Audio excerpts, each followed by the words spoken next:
The Cinemania Society presents Voices by Patrick Ireland, performed by Andrea Palladino.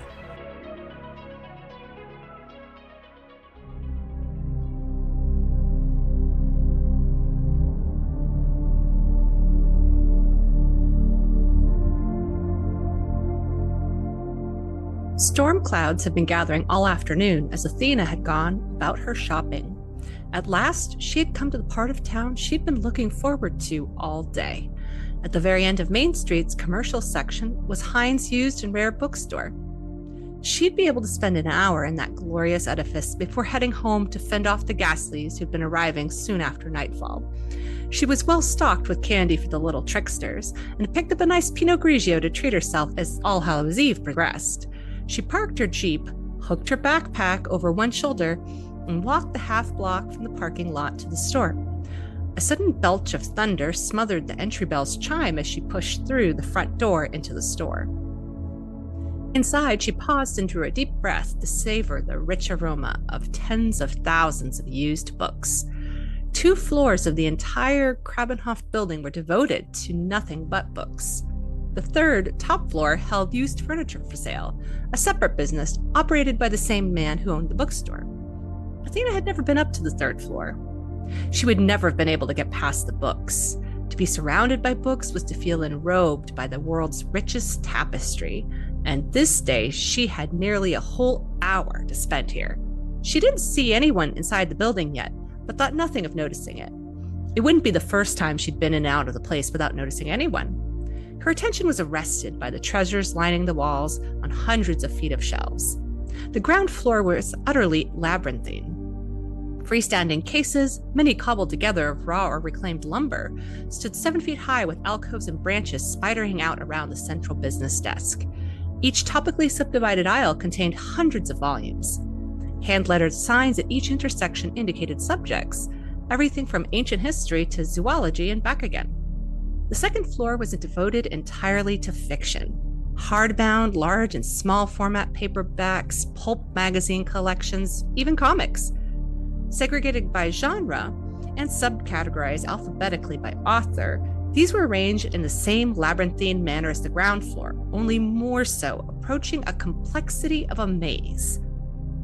But its rabbit-worn floor plan was pleasantly immersive to browsers with time to kill. One could wander these aisles seemingly for days. The owner graciously furnished a few chairs and a sofa beneath a large window set high enough in the wall to show nothing but sky. Altogether, an inviting afternoon's diversion. Crossing the hardwood floor toward the stairs, Athena glanced at the business counter. No one to be seen at the moment. She decided on a brief detour to the restroom before allowing herself to be absorbed by the riches upstairs. Closing the door, she hung her backpack on the hook. Some moments later, floorboards creaked as hasty footsteps scuffed past outside, heading toward the front of the store. The overhead light winked out while she was rebuttoning her jeans. She closed the lid and flushed, then turned to the sink to wash her hands in the dark. She'd have to tell someone about the burnt-out light bulb. The water was cold enough to have been pure snowmelt. Toweling her hands dry, she heard the bell chime as the front door opened and closed. By feel, she lifted her backpack from the hook and opened the door to find all the lights in the store had been turned off. She cut her eyes to her wristwatch. Too dark to read, but it couldn't be past 6. Hein wouldn't have closed the store yet, would he? The place was open until 7. Had he closed early for Halloween? She hastened to the front doors as another crack of thunder rolled across the sky. Reaching for the knob, she spotted a sign hung inside the door glass. Confirming the door was locked, she flipped the sign over to read, "Family emergency. Closed. Sorry." Across the street, Athena could see the last reddened rays of the sinking sun just touching the treetops. A rapid series of silent flashes brightened the sullen sky, and almost instantly she heard the rolling grumble of thunder. It was going to be a wet night for the prowling horrors, it seemed. She thought of the candy in her backpack and smiled. Gosh, she might end up having to eat it herself. She felt a girlish fluttering of excitement in her stomach. Suppose she couldn't get out of the store? The prospect of spending the night in this treasure palace was almost too delicious to bear. She would feel like an otter in a fish hatchery pond. But of course, she wouldn't be spending the night in here. She'd call someone or get some passerby's attention or something. She looked around for the light switch. If nothing else, the lights blazing through the window after closing time would be noticed by a police patrol or somebody. Were there police patrols around here? It's a very modest foothill town whose heyday had begun during the gold rush nearly 2 centuries past. That had lasted nearly a century and faded when the mines were depleted over 50 years ago. But there was a police force. She knew that. Due to the lowering storm clouds, afternoon had surrendered to night earlier than normal, even for the end of October. In deepening gloom, she felt around the wall near the door without finding a switch. Moments later, the streetlight stuttered to life across the street, casting a pallid glow through the window. Not a great deal of help there. She dug her phone out of her backpack and flicked the power button twice, activating the spotlight function. She smiled. Now, that was a light. Swinging the beam back and forth across the wall, she found no switch. Damn. The switch had to be somewhere. But this was an old building after all, 80 years old at least. The switch might even be in the main power panel somewhere in the back. She'd have to find it. She consulted the battery level on her phone. 16%. Not so good, especially if she was used to using the spotlight very much. It really ate the battery fast. She thumbed it off for the time being. Better to use the remaining juice to make a call. She pecked the phone's screen to place a call to her friend Jill. She looked out the window. Scanning up and down the street, she saw no one, no cars, nothing but a raven regally strutting on the sidewalk. A sudden surge of rain hammered down and lightning jinked across the sky, followed by a thunderclap that shook the windows. It was getting nasty out there. The raven lifted and sailed away on a gust of wind. From the phone, Jill's voice. Hi, it's Jill, and you know what to do when you hear the tone. Then a beep. Hi, Jill. It's Athena. And then she realized that Jill could have done nothing for her, even if she'd answered the phone in person. Rats. She disconnected the call without further comment. What could anyone do for her but Wolf Hine, the store's owner? The man who'd locked her in here in the first place. Of course, it had been unintentional. He'd hurried out in response to some problem at home, not even making certain the store was empty before locking up. So, should she call the police? But what could they do? They'd contact Wolf Hine. Well, she could do that herself, but for the fact that A, she didn't know his number, and B, he was busy with his own emergency. The possibility of an overnight stay again crept into her thoughts. How bad could it be? She asked the empty room. Well, hardly empty, she thought. Filled with books. Books filled with people, most of all. People up to every imaginable activity, their stories told, their souls laid bare, their dreams actualized or demolished. People in every walk of life, every corner of the world and beyond across the gulf of time. All of them safe between the covers of their books. No, she would not spend the night in here alone, not with the world at her fingertips. She was becoming enamored of the idea. What would be the harm? Though it hardly qualified as food, she was well stocked with candy intended for the trick-or-treaters. With this storm, not many would be showing up at her place anyway. She did have some actual nourishment in the form of mixed nuts and some granola bars, carried as a regular thing in her backpack. Her stomach growled doubtfully. She had the bottle of wine. She could camp out in here for the night, and in the morning, Wolf or someone would show up to unlock the place. They might be unhappy with her, at first anyway, until she had explained that Wolf had inadvertently locked her in. It really should be no trouble. She would have caused no harm. She supposed that if Wolf or anyone else wanted to get ugly with her, she could get ugly right back. It was no fault of hers, after all. But she doubted it would come to anything like that. At the moment, she had to find the damn light switch. She thought for a beat. Could it be situated by the freight door at the rear of the building? She'd never actually been to that part of the store, but it should be easy enough to find. Pacing cautiously among the shadows. Perhaps a cord hanging from overhead. Near the counter? Another peal of thunder shook the whole building, and the next moment, the streetlight winked out, leaving her in total darkness. Power outage. Perfect. Happened up here a lot in the Sierra. As she groped for her phone to get the spotlight going, she felt a disturbance in the air next to her cheek. And there was a noise of something impacting the floor right behind her. A chill flooded her whole body, instantly raising goose flesh. Something was right next to her. She could sense its presence as palpably as if she were looking at it, but she could see nothing other than darkness. She gasped shudderingly and pressed the switch on her phone. Light flooded the space before her, and an amorphous shadow seemed to flow away from where she stood. She whirled to aim the light at it, and the phone slipped from her grasp, flying as if deliberately flung toward the unseen presence. With a clatter, the phone hit the floor, bounced, and once again all was blackness. She heard a moan. She froze in place, arms still outstretched as if aiming her phone. Moments passed, and she began to hope that it had been herself that she'd heard moan. "Is someone there?" she quavered, the darkness gripping her relentlessly. She might have been swimming inside a bottle of India ink, so black was it. Her teeth threatened to chatter as she again spoke. "Who's there?" No answer, no sound, no sense of movement nearby.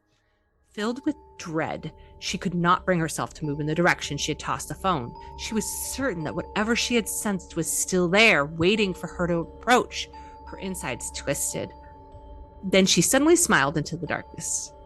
"Kitty, kitty," she cooed, confident now that was the resident mounser she'd seen on several previous visits. Fat gray tabby, usually reposing on the checkout counter. She didn't know its name. Fair enough, she thought inanely. It didn't know her name either. But lacking the confirmation of a meow or other cat sound, her confidence was oozing away into the enveloping darkness. The intense gooseflesh gave rise to a savage itching between her shoulder blades. As she reflexively reached her outstretched arm around to scratch, her hand collided with something solid, yet yielding. Something that moved suddenly away from her. It was silent. She was not. "Who is it?" she demanded. "Why don't you say something?" She heard what sounded like an exhaled breath and sensed motion so close that her shoulders reflexively hunched. She ducked into a semi-squat. She scuttled away from where she thought the presence was and regripped her backpack straps, ready for a defensive swing. She could hear only her own ragged panting, whipsaw loud. She didn't know which direction to move, but felt an urgent need to move somewhere. "My name is Fear," said a deep, resonant voice from behind her. She spun about, still crouching to face the voice, ready to swing the backpack. Another sharp crack of thunder shook the building. Athena shook with it. "I dwell in the secret recesses of your heart, in chambers you dare not dream exist." The voice again was directly behind her, nearly close enough to touch. Its basso pitch crawled with menace, filling her with a dread that chilled the marrow of her bones. She shrank from it, pitching forward and rising to stand, but not daring to run, for the certainty of crashing into a bookcase. Feeling ahead with an outstretched arm, she made to place her back against something solid, a bookcase, wall, anything. There was a crunching sound beneath the waffle tread of her Doc Marten boot. Her breath stopped. Her phone chirped once and died, crushed on the floor. "My sinews are the threads of your imagination," spoken with fatalistic certainty. The voice was so near that she should have been able to smell its breath. She could sense the presence right there, but feel no breath against her neck. She imagined fangs. Trembling violently, Athena sidestepped along the shelf books, pressing her back against them. "As long as conscious beings exist, I am the one truly eternal force at large in the universe." It was as if the books behind her were speaking. She could find no way to bring the source of the voice to her front where she might fend it off, bash at it with her backpack, something. "I await you in the shadows, ever there, unseen." The voice's measured tones and pacing conveyed menacing assurance. Unexpectedly, as her heart raced and her nerves screamed, her interpretive functions came to life, and Athena began to soak in the meaning of the words. They all were true. Simple, declarative sentences reflecting the true nature of fear. She dared to speak. "What do you want?" Her voice cracked upward an octave as she asked this. Did she actually expect an answer? Was she really interested in what it wanted? "What are you?" She was barely able to speak the words out, hating the quaver in her voice. Tremors racking her body shifted books on the shelf against which she was pressed. A dozen or more volumes tumbled to the hardwood floor, jarringly loud in the surrounding pall of silence. She could not stifle a moan of pure terror as she felt a fluttering motion in the air against her face. Swatting at it reflexively with both hands, her backpack seemed to collide with something of substance directly in front of her, but her hands made no contact. The swinging pack pulled her off balance, and she nearly toppled as she stumbled over the book spilled, tented at her feet. The voice whispered right at her shoulder. By just that measure of energy you exert to resist me, my grip upon you is strengthened. She sobbed convulsively, sliding to her left away from the voice, crabbing her way along the bookshelves as rapidly as she could. Her knees threatened to buckle beneath her. She no longer had the slightest idea where in the store she was. Neither did she know where she wanted to be except out of here, away from whatever this thing was that had enveloped her mind with its baleful message and dispassionate delivery. Athena had worked her way to the end of the aisle. Pawing with both hands around the confines of the bookcases, she realized she was trapped at a dead end. There was no place to go but back in the direction she'd come from. Back toward whoever or whatever was waiting for her. This prospect congealed the blood in her veins and nearly stopped her heart. Staring into the depths of darkness, she struggled to woman up. She fought to find it within herself to act and do so with resolve. She pictured herself squatting to crawl on hands and knees back the length of the aisle. But no, goddammit, she would not crawl any more than she would creep snake-like on her belly. She would walk, perhaps slowly, but upright, holding her backpack like a shield in front of her. She would... Yes, she barked, remembering the glow sticks in her backpack. Fighting the urge to overhurry, she hastily ripped the pack's Velcro fasteners open and felt around inside it, trembling fingers acting as eyes. Crinkly sacks of candy, the wine bottles, smooth and cool, Swiss Army knife holding onto that, bandana, and here they were, the pair of them, 6-inch long tubes, big around as her thumb. Gladness rushed through her, lifting her spirits for the first time in what seemed like an hour. Extracting one of the tubes and bending it in the middle, she cracked the inner capsule and the chemicals inside flowed together. She shook the thing violently, mixing the contents to release their light-emitting magic. A sickly green light bloomed into the surrounding space, revealing a cloister of books crowding around her from 3 sides. 10 feet along the floor in the open direction, a heap of books lay jumbled across the 4-foot-wide passage. Her raging panic began to subside the least fragment. However puny, the feeble glow offered something like hope. I am amused by your boast that I have no power over you. She started violently. The damn voice was right behind her again, its sinister depth of pitch evoking a furious tingling along the back of her neck.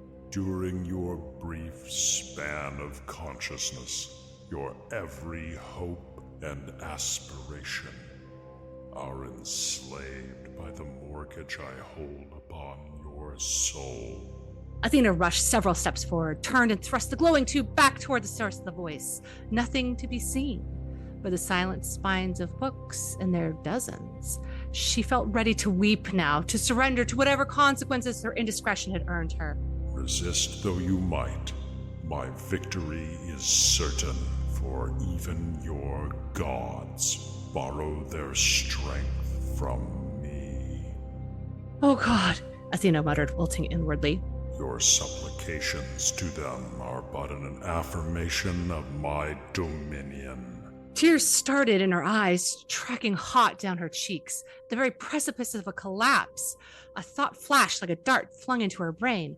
These are only words. She'd not been harmed. She'd not been touched even. Had she?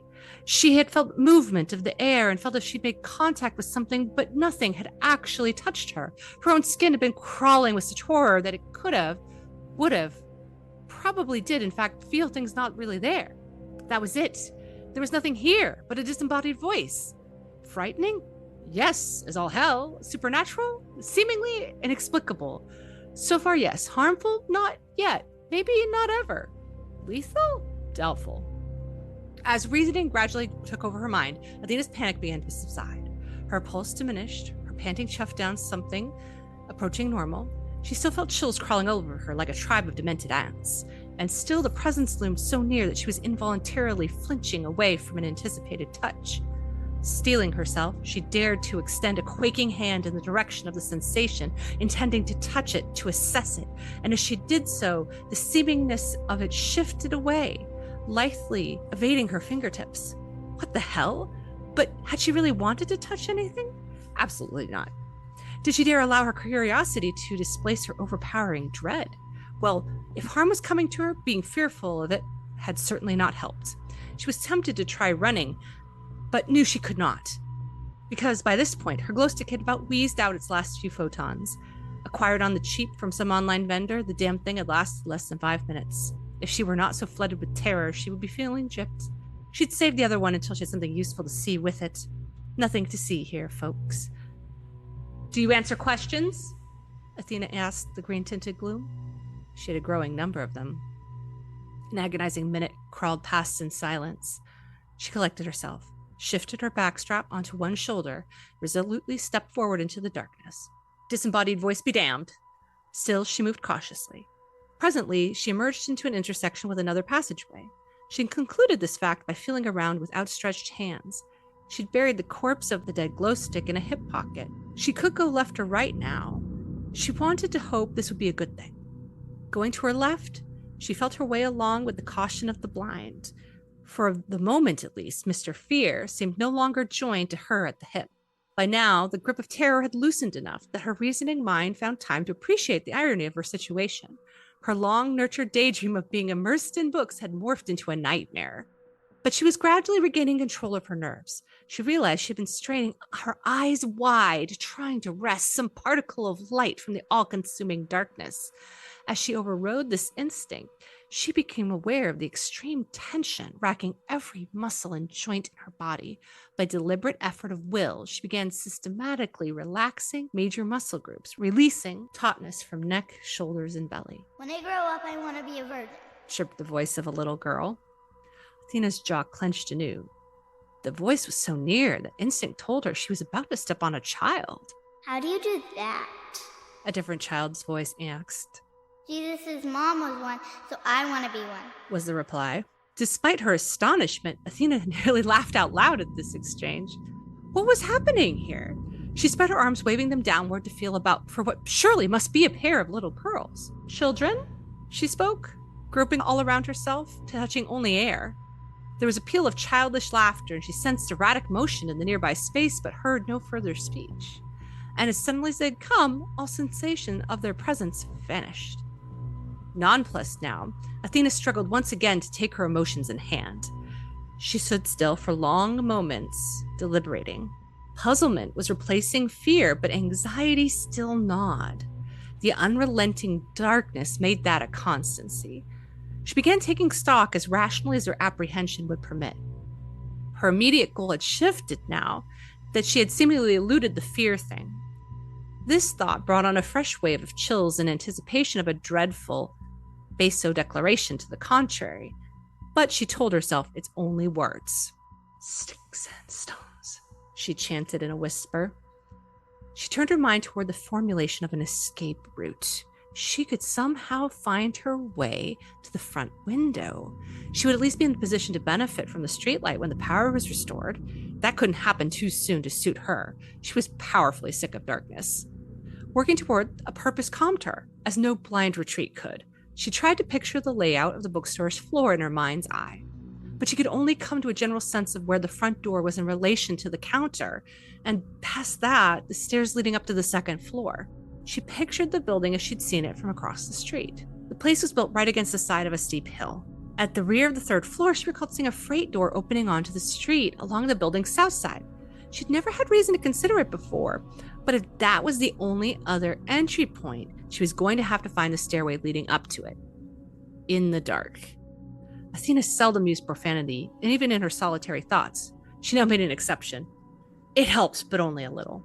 She would just have to keep moving, however slowly, until she found something familiar by which to get her bearings. As she crept along the shelves, she continued her internal assurances to herself. Whatever the source of these voices, they could not bring harm. Probably. She allowed herself to consider ghosts. Did she believe in them? Not just no, but hell no. But rather than argue the point with herself, she decided that even though she didn't believe in ghosts, that didn't mean she wasn't afraid of them. And just how much sense did that make? As she sifted through her accumulated ghost lore, she could not recall a single instance in which anyone had actually been harmed by a ghost. In fact, she was unable to call to mind any reports in which a ghost even showed awareness of the person claiming to have witnessed it. Ebenezer Scrooge, though had extended conversations with at least 3 of them, was a creature of fiction. Despite that, though, even he had not been harmed. So, just what was this fear of discorporate beings all about anyway? How could a non-corporeal entity bring harm to a person when, having no physical presence, it would be incapable of interaction with anything physical? She'd heard of people dying from fright, sure, who hadn't, but had anyone actually keeled over dead as a result of an encounter with a supernatural presence? Athena could not help doubting that. True, a person might be frightened of causing harm to himself. She'd already come close to that a short while ago when she'd nearly decked herself tripping over those fallen books. She didn't want to think about that. Encouraged now, she resolved that there was no real thing to fear here. She stopped short of offering herself congratulations, though. And as well, for the next moment, she heard a nearby wail from the throat of a soul tortured beyond the limit of endurance. Before they throw you into the lake of fire, they strip off your skin, roll you in salt, then fire hose the salt off with gasoline. This image evoked in Athena's mind was breathtaking, and it pissed her off. "Just stop it," she shouted. "All of you, just shut up." She was gratified that her voice did not crack. Thus emboldened, she added, "Unless you have help to offer, stay away from me." She no longer sounded like the cornered chihuahua she had felt herself to be. She was answered with an enduring silence. She didn't know if she had made any useful impression, but it surely improved her attitude. Her anxiety had at last morphed into belligerence. She was glad of that. It could as easily have been hysteria instead. She didn't want to think about where that might have led. After making another 20 or so feet in one direction without hearing any further messages from the great beyond, she decided to expend her last glow stick. She would be able to move more quickly with even a feeble light. She was determined to locate something helpful. If nothing else, a place to rest. Maybe open the wine. What the hell? She would make the best of it despite everything. She got the glow stick out and got it going. It actually seemed brighter than the first, nearly useless one, keeping her focus fixed tightly ahead. She moved steadily through a maze of bookcases and eventually located the counter. Having green glow to spare, now she knew where the staircase was. That got her to the second floor and to the sofa, chairs, and coffee table. Though dim, she had enough light left to get the wine open using her army knife's corkscrew. If she'd had to do it in the dark, she believed she could have. Regrettably, she had no glass, but fortunately, the Pinot Grigio, as her friend Jill called it, was a still wine. She could glug it right out of the bottle without getting it all over herself. Some cashews and a power bar, and it was dinner in the dark. Halloween night wore on. The thunderstorm wandered off as they will. The streetlight came back at some point, but the building's lights stayed dark. Athena slept on the sofa and didn't get out until just after daylight next morning when Wolf came in early to finish some paperwork left the night before. He was surprised, but not angry, to find Athena inside, saying no harm, no foul. His emergency had been more inconvenience than injury, so no harm there either. Athena didn't mention the voices to Wolf. If he already knew about them, it would be a waste of breath. If he didn't, she figured it was fair enough not to rat them out, since they'd left her alone after her enraged outburst. She didn't even ask where the light switch was, since it was unlikely ever to happen again. She did wonder about a few things, though. Had the voices somehow arisen from the books? If not, had she brought them in with her? Or were they just passing by on the wings of a wicked thunderstorm? She wondered if she could expect to hear from any of them if she ever again found herself alone in such silent darkness. But more than anything else, she marveled at the fact that she'd spent over 12 hours in a rare and used bookstore and never cracked a single book.